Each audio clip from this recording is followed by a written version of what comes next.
para sa iyo.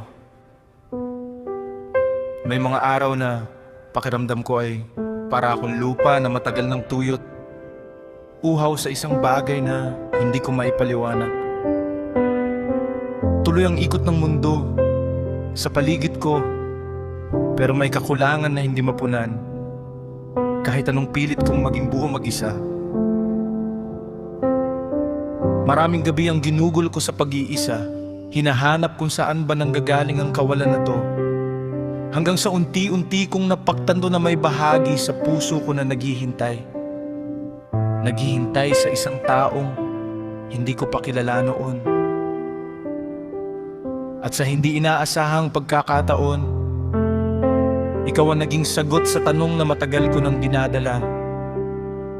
Simula nang dumating ka, parang aran ako na hindi mapakali. Laging hinahanap ang dalampasigan mo. Kahit saan ako dalhin ng hangin, ikaw at ikaw pa rin ang gusto kong puntahan. Sa mundong punong-puno ng ingay at kalituhan, ikaw ang naging katahimikan na matagal ko nang hinahanap. Hindi ako mapalagay kapag wala ka. Hindi ako mapakali kapag hindi kita kasama. Parang bawat bahagi ng araw ko ay kulang kapag hindi ka naroon. At sa bawat sandaling magkasama tayo, doon ko lang nararamdaman ang tunay na pahinga. Kung ang pagmamahal mo ay isang dagat, handa akong malunod. Hindi dahil gusto kong mawala, kundi dahil doon ko nararamdaman na ako ay buo. Hindi na ako natatakot sumugal dahil sa'yo ko natutunan kung paano magmahal ng walang pag-aalinlangan.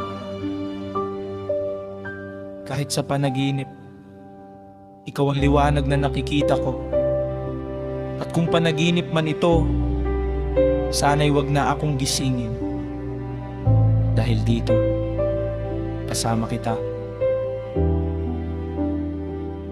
Siguro nga, may mga pusong hindi talaga mapapakali hanggat hindi nila natatagpuan ang taong para sa kanila.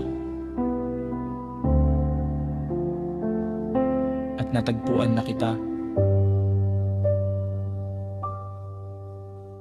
Mula sa pusong sa'yo lang natutong manahimik.